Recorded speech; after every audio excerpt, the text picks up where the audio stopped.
Thank you. Helping hand group का बहुत आभारी हूँ कि आपने मुझे यहाँ पे बुलाया ये शेयरिंग करने के लिए। मेरा नाम शबाज है और मैं अल्कोहलिक हूँ। हाय शबाज भाई। हाय। तो मेरा सोब्राइटी का अभी 6 साल का अनुभव हुआ है। तो ये 6 साल में बहुत कुछ सीखा। और ये टॉपिक जो है ये ईश्वर का अपना खुद का समझ, ये बहुत एक मुश्किल टॉपिक है। और प्रोग्राम में अटकने का भी बहुत बड़ा वजह होता है।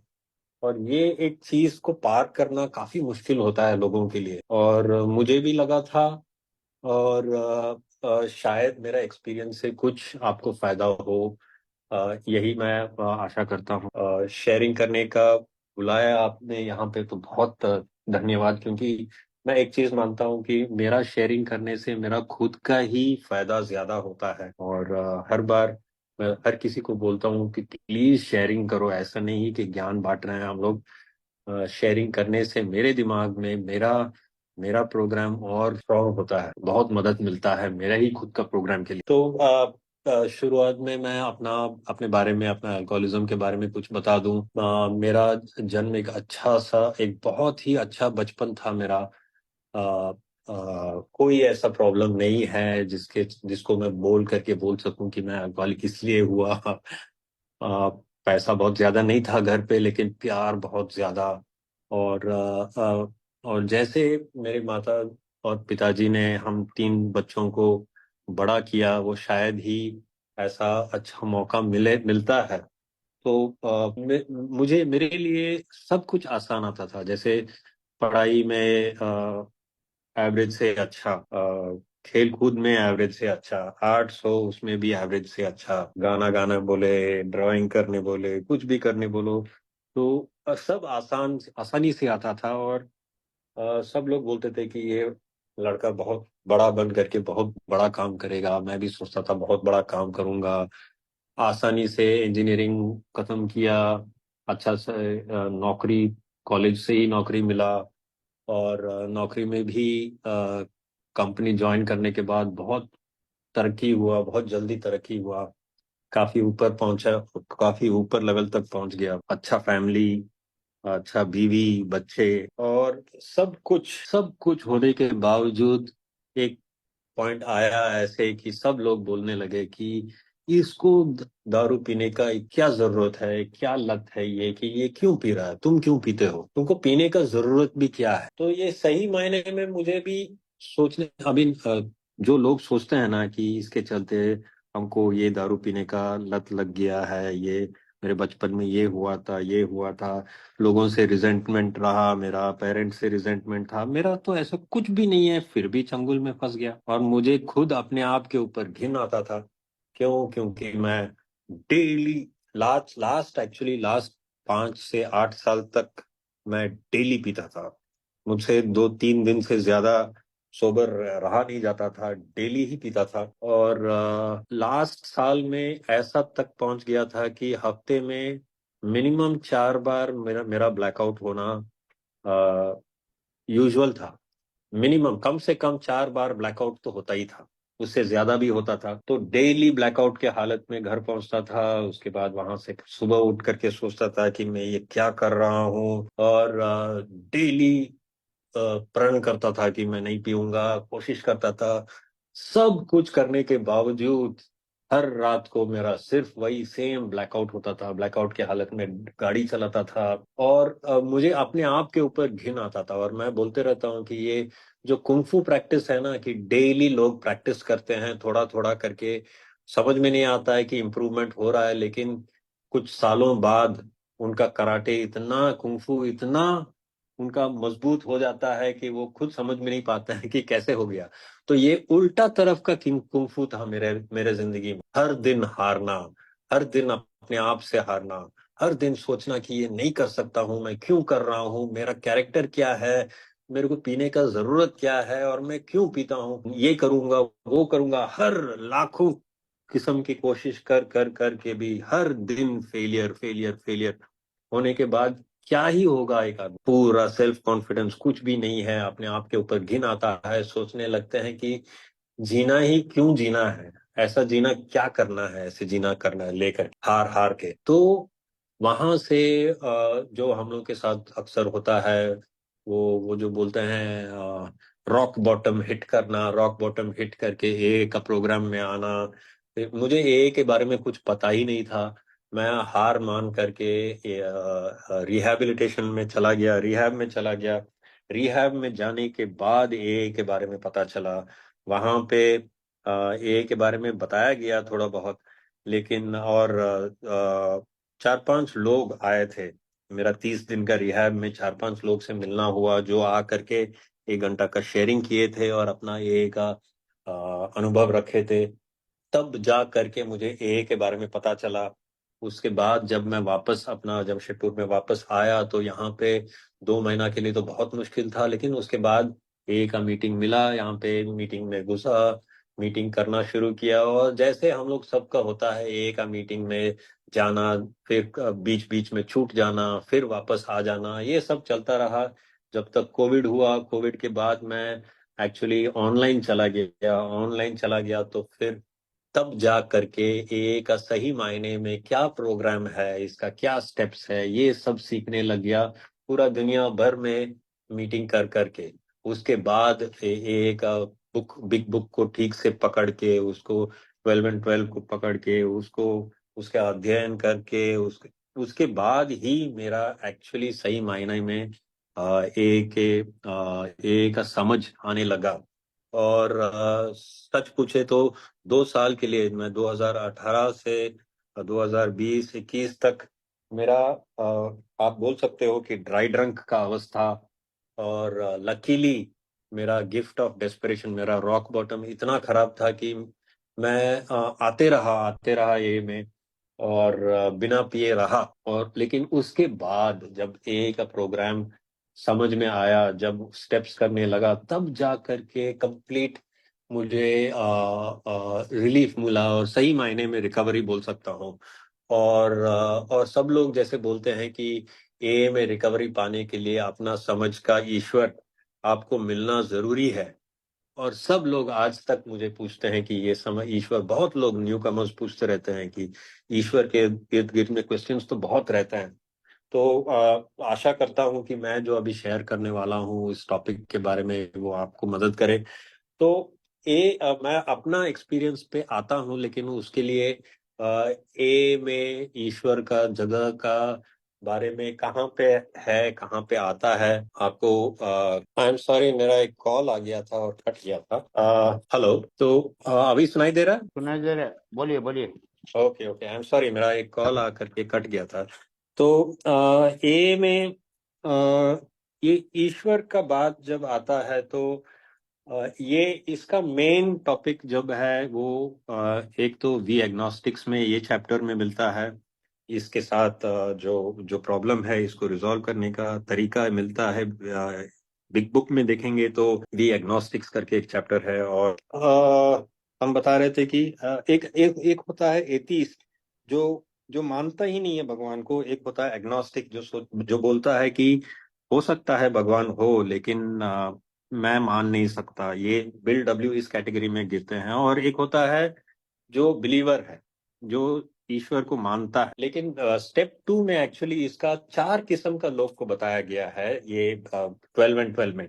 एक है जो मानने के लिए तैयार नहीं, वो कुछ भी बोलो, वो मानने के लिए तैयार नहीं है। ये बेसिकली नास्तिक वाला का बात होता है।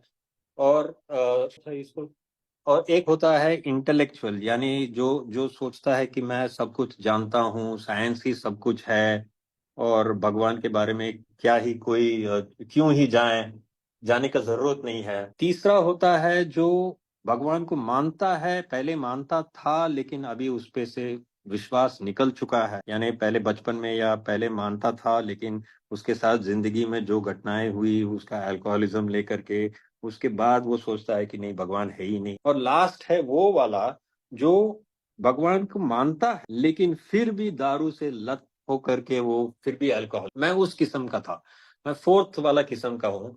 और मैं बताऊंगा अपना एक्सपीरियंस, लेकिन लगता है मुझे कि ये एक्सपीरियंस आप सुनने से शायद बाकी 3 किस्म का लोग भी इसको समझ पाए मैं क्या बोल रहा हूँ। तो मैं एक ऐसा लड़का था बचपन से ही मैं भगवान को बहुत मानता था। मैं क्रिश्चियन हूँ तो मैं चर्च जाता था, चर्च में बहुत बाइबल का अध्ययन करता था, चर्च में मीटिंग्स के लिए जाता था, सब कुछ।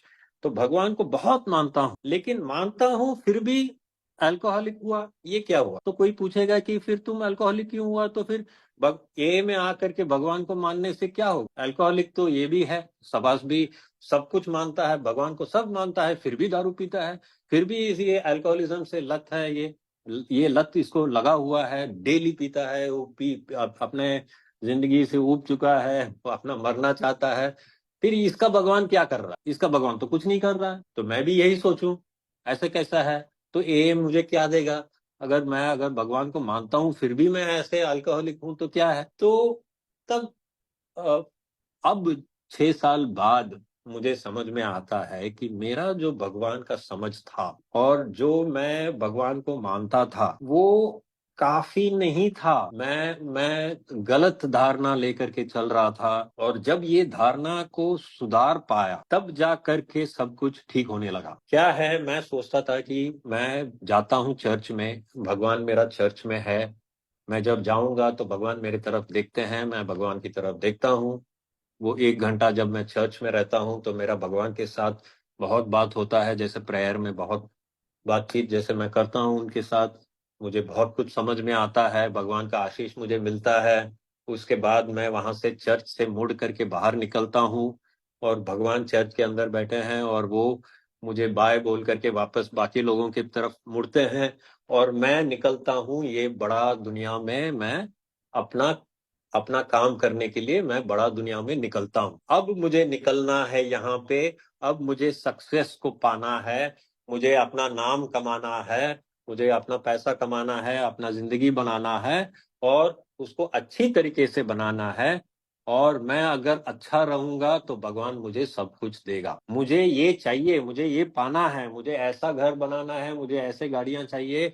अगर मुझे इसको करना है तो ऐसा नाम कमाना है, तो मुझे ठीक ठीक काम करना है, मेरा एबिलिटी पे डिपेंड करना है। वो सब करके अगर मैं करूंगा और भगवान मेरे साथ खुश रहेगा कि ये आदमी अच्छा है, तो भगवान मुझे देगा। और अगर मैं ये भी मैं नहीं सोचता था, ज्यादा ये सोचता था कि अगर मैं गलती करता हूं तो भगवान मुझे मार देगा, मुझे पनिशमेंट देगा। लेकिन मुझे अच्छा चीज करना है, मुझे सक्सेस पाना है, तो ये मुझे फेम पाना है, सबका नाम कमाना है, मेरे बीवी के सामने, मेरे बच्चों के सामने, मेरे सब लोगों के सामने मुझे नाम कमाना है। ये लड़का जिंदगी में कुछ बनकर दिखाएगा, मुझे बनना है, कुछ करना है, लेकिन मेरे से होता नहीं है।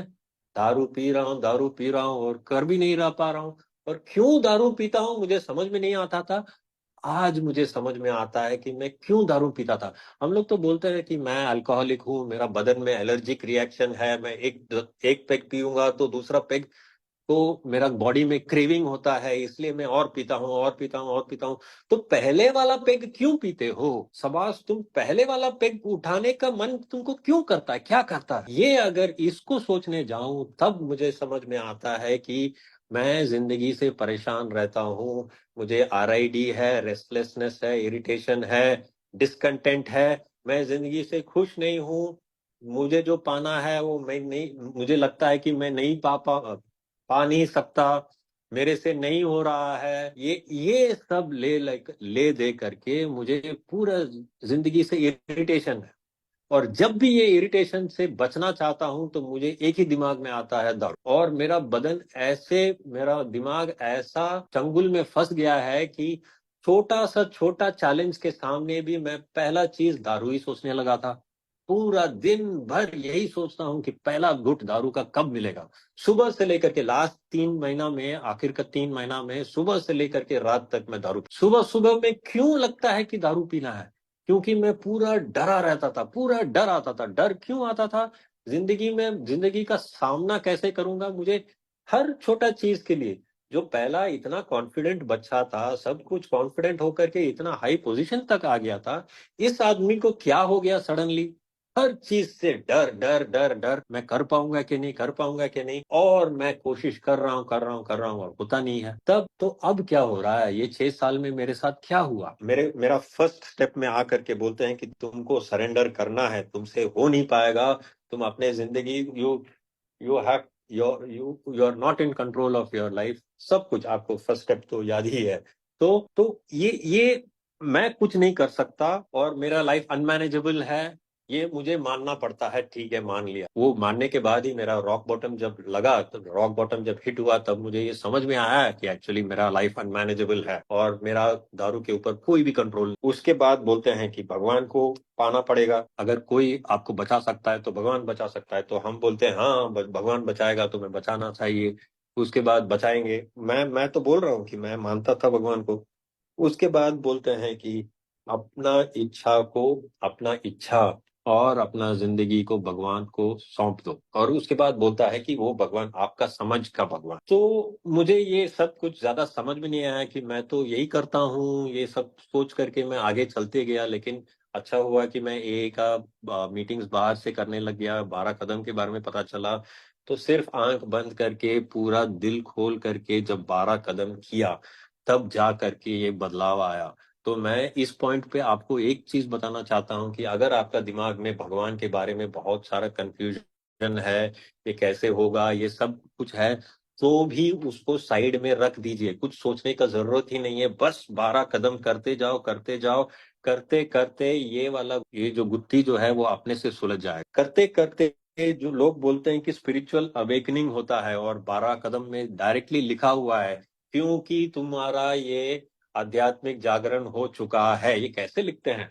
यानी ये बोल रहे हैं कि अगर आप 11 कदम किए हो तो आपके अंदर में आध्यात्मिक जागरण तो हो ही गया होगा।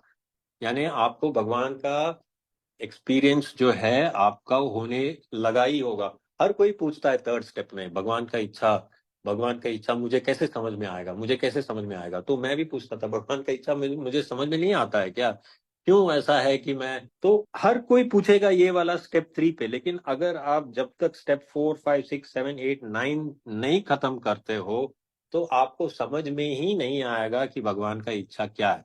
तो ऐसा क्या है कि भगवान मिल जाता है लास्ट? और मेरा अब का भगवान ऐसे क्यों अलग है मेरा पहले भगवान का धारणा से? क्या अलग? मैं जो बोलता था ना, पहले भगवान को चर्च में मिलता था, उसके बाद चर्च में छोड़ता था भगवान को, वापस जिंदगी में आता था, जिंदगी के साथ जूझने का काम करता था, मुझे ही सब कुछ करना है। उसके बाद अगर मैं गिर पड़ता था तो वहीं पे वहीं का वहीं खड़ा होकर के भगवान को याद कर, भगवान मुझे बचाओ। यही है। तो ये था मेरा रिलेशनशिप मेरा भगवान के साथ। 12 कदम करने के बाद मेरा रिलेशनशिप भगवान के साथ क्या है? एक ही फर्क है। क्या फर्क है? मैं भगवान को हर चीज में महसूस करता हूं। क्यों महसूस करता हूं? क्योंकि मैंने उनको लाया है। मेरा अब मैं क्या करूं? जब मैं सोचता हूं तो अब मुझे सोचना पड़ता है कि मैं क्या करूं। भगवान मेरे से नहीं पूछ रहे, मैं ये नहीं पूछता हूं मेरे को ये पाना है। अगर मुझे ये पाना है तो मुझे क्या करना है, मैं ये नहीं सोचता हूं। मैं ये सोचता हूं कि भगवान मुझसे क्या चाहता होगा अब करने के लिए। मुझे 2 साल में घर बनवाना है, तो भगवान मेरे से अभी क्या चाहता होगा, आज के दिन मुझे क्या करना होगा उसके लिए।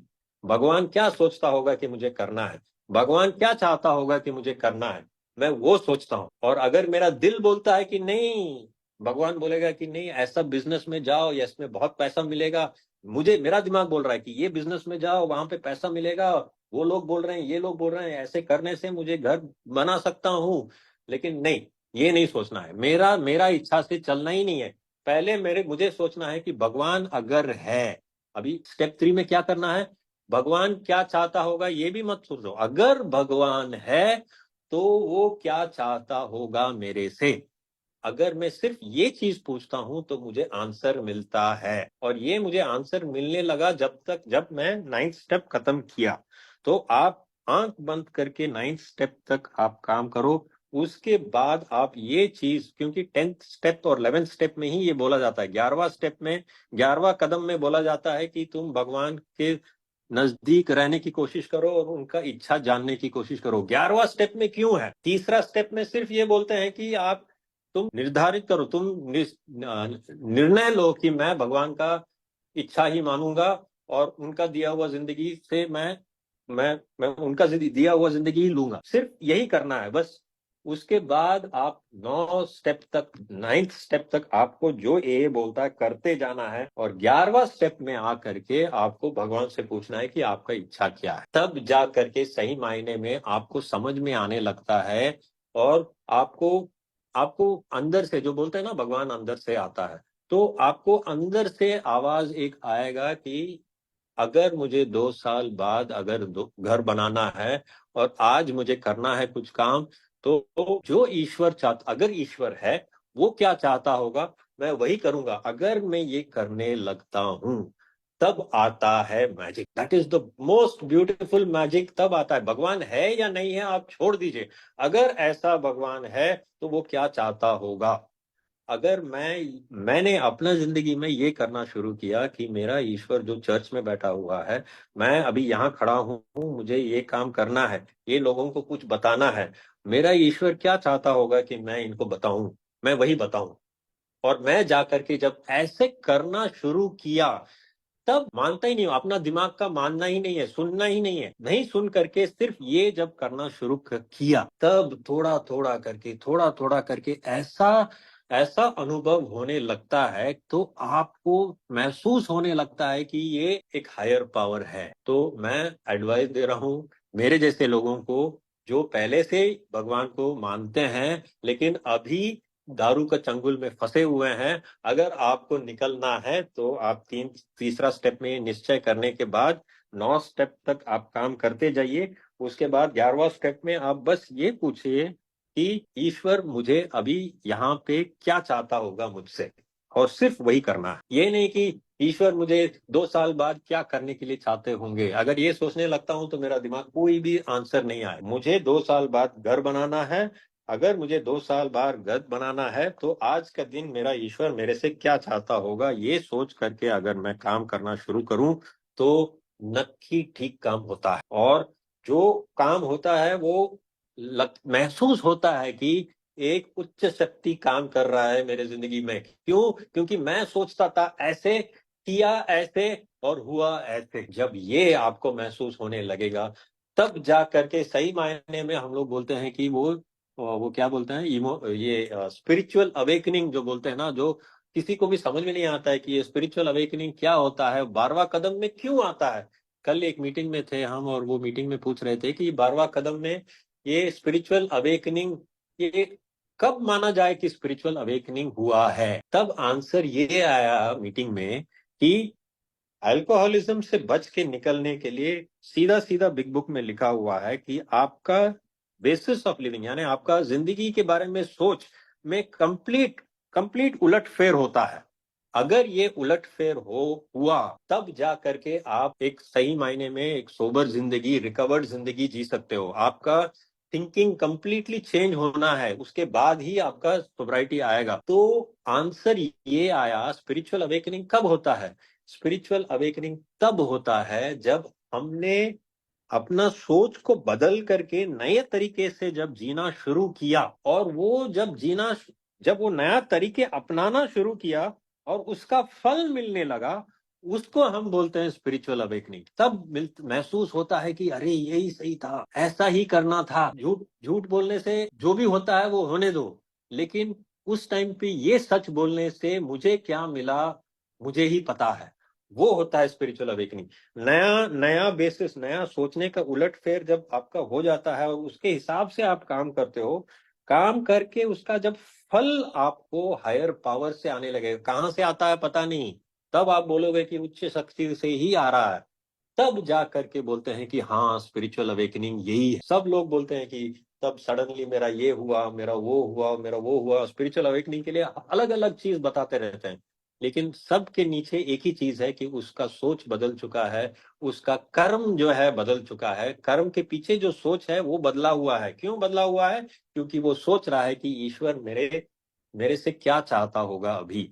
तो जब मैं अपना ईश्वर को मेरा हर काम में लाना शुरू किया, तब जा करके मैं ईश्वर को महसूस करने लगा। तब जब ईश्वर का काम मेरे जिंदगी में देखना शुरू किया, तब मुझे लगा कि ईश्वर जीसस जैसे दिखे, या कृष्णा जैसे दिखे, या अल्लाह जैसे दिखे, या किसी के जैसे भी दिखे, कोई फर्क नहीं पड़ता। जो जिंदगी में काम हो रहा है एक उच्च शक्ति से काम हो रहा है, शायद यही भगवान है। मैं आपको बोलूं कि सबसे जाके पूछिए जो ए में बोलता है कि मुझे भगवान मिला है, और बिल डब्ल्यू खुद जो एग्नोस्टिक था वो खुद मानने लगा। और बिग बुक में भी लिखा हुआ है कि 50% से ज्यादा लोग ऐसे थे जो या तो नास्तिक थे या बिल डब्ल्यू के जैसे भगवान को मानते ही नहीं थे। तो उनका रिकवरी कैसे हुआ? उनका रिकवरी इसलिए हुआ क्योंकि उन्होंने अपना समझ का भगवान उन्हें मिला। और इसी में सबसे बड़ा प्रॉब्लम है, हम लोग बोलते हैं अपना समझ का भगवान। तो हम सुने हैं, बहुत लोग सुने हैं कि मेरे समझ का भगवान यानी मेरा ये दरवाजा को मैं अपना भगवान बना लूंगा। ये गलत धारणा है। मेरे समझ का भगवान यानी गॉड ऑफ माई अंडरस्टैंडिंग। अभी गॉड ऑफ अंडरस्टैंडिंग, इंग्लिश में गॉड ऑफ अंडरस्टैंडिंग को अगर आपको ट्रांसलेट करना है तो आपको बोलता है कि मेरे समझ का ईश्वर। मेरा समझ का ईश्वर क्या है बताए थे, ये बताए थे। तो ये मेरा समझ का ईश्वर है क्या? नहीं। मेरा धारणा का ईश्वर नहीं, आपका एक्सपीरियंस का ईश्वर। आपने जो ईश्वर को महसूस किया है वो ईश्वर। आप ईश्वर को कितना महसूस किए हैं ये आप पूछो। और ईश्वर को कहाँ महसूस किए हैं? एक आदमी मुझे पता नहीं कहाँ से निकल के आया और मुझे ए के बारे में बताया और मैं यहां पहुंच गया। ये किसका काम है मुझे पता नहीं है। आप ईश्वर को महसूस किए हो, एक उच्च शक्ति को महसूस किए हो। आप आए हो ए में, बैठे हैं और ए में हर मीटिंग में बार बार आते हैं। क्यों आते हैं? क्योंकि मेरा मीटिंग में आने के बाद मेरा दिमाग कुछ जगह पे आ जाता है, सही जगह पे आ जाता है। भले ही थोड़ी देर के लिए, लेकिन सही जगह पे आ जाता है। ये शक्ति कहाँ से है? ये एक उच्च शक्ति है। मेरे अंदर से तो नहीं आता है, बाहर से कहीं से आ रहा है। तो group of drunks, God group of drunks जो बोलते हैं ना, मैं अपना ए को ही अपना भगवान मानूं। ये आपका समझ का भगवान क्या है? आप जो महसूस करते हैं वो भगवान, आपका महसूस किया भगवान। आप अगर ये चीज लेकर के आप चलो तो आप वो महसूस करने के लिए क्या बोलते हैं, हंग्री रहेंगे। आपको चाहिए होगा कि मैं और महसूस करूं और महसूस करूं। उसके चलते आप क्या करेंगे? ईश्वर क्या चाहता होगा मुझसे वो आप करना शुरू करेंगे, ना कि मैं क्या चाहता हूं। वो जब आप करना शुरू करेंगे तो और महसूस करते हैं और महसूस करते हैं। जब ये महसूस करना आपका बढ़ते जाए तब एक पॉइंट आएगा, आप बोलोगे कि सही में यही, इसी को ईश्वर सब लोग बोलता है। और मैं ठोक के बोलता हूं कि नास्तिक भी अगर है, इनफैक्ट बिग बुक में ये लिखा हुआ है कि बहुत बार ये होता है कि नास्तिक और अज्ञातवादी जो है उसको आसान होता है हायर पावर, उच्च शक्ति पाना। जो पहले मानता था भगवान को, मानने के बाद वो मानना बंद किया भगवान को, वो आदमी को भगवान वापस पाना ज्यादा मुश्किल होता है कई बार। क्यों? इसलिए क्योंकि आप अगर उच्च शक्ति मान करके चलोगे, भगवान करके मान करके नहीं चलोगे, उच्च शक्ति मान करके चलोगे, तब आप आसानी से पकड़ लो। क्यों? क्योंकि बचपन में से मेरे भगवान भगवान के बारे में ऐसे वैसे बोला गया था और मैं वो भगवान को ढूंढते गया। और वो भगवान क्या है? वो भगवान ऊपर में बैठा हुआ है, वो ईश्वर हो, शिवा हो या कृष्णा हो या जीसस हो, ऊपर में बैठा हुआ है। मैं मांगता हूं उससे और वो मैं देता है। मैं अगर अच्छा रहूंगा तो वो अच्छा देगा, मैं खराब रहूंगा तो मुझे पनिश करेगा। ये सब सोच सोच करके वो भगवान को खोजते जाते हैं, मांगते जाते हैं ईश्वर से, मुझे ये दो, मुझे वो दो, मुझे वो दो, और नहीं मिलता है तो फिर रोने लगते हैं। महसूस करना तो दूर की बात है, उनको खोजना, ढूंढ ही नहीं, ढूंढते ही नहीं हम, बस सोच के रखे हैं कि ये भगवान, तो वो भगवान तो मिलेगा ही नहीं। तो मेरा जिंदगी में एक्चुअली यही हुआ। मैं जो सोचता था कि भगवान से चर्च में जा करके उनसे बात करना है, उनसे मांगना है, उनसे मिलेगा, ये करेगा वो करे, ये सब तो जरूरी ही नहीं है। मेरा हर काम में मैं अगर ये सोचने लगूं कि अगर एक उच्च शक्ति है जिसको ये लोग ईश्वर मानते हैं, जिसमें ये ए में सब सक्सीड हुए ना, इतना लोग को ए में ईश्वर मिला है, अगर ये लोग सबको मिला है तो शायद होगा।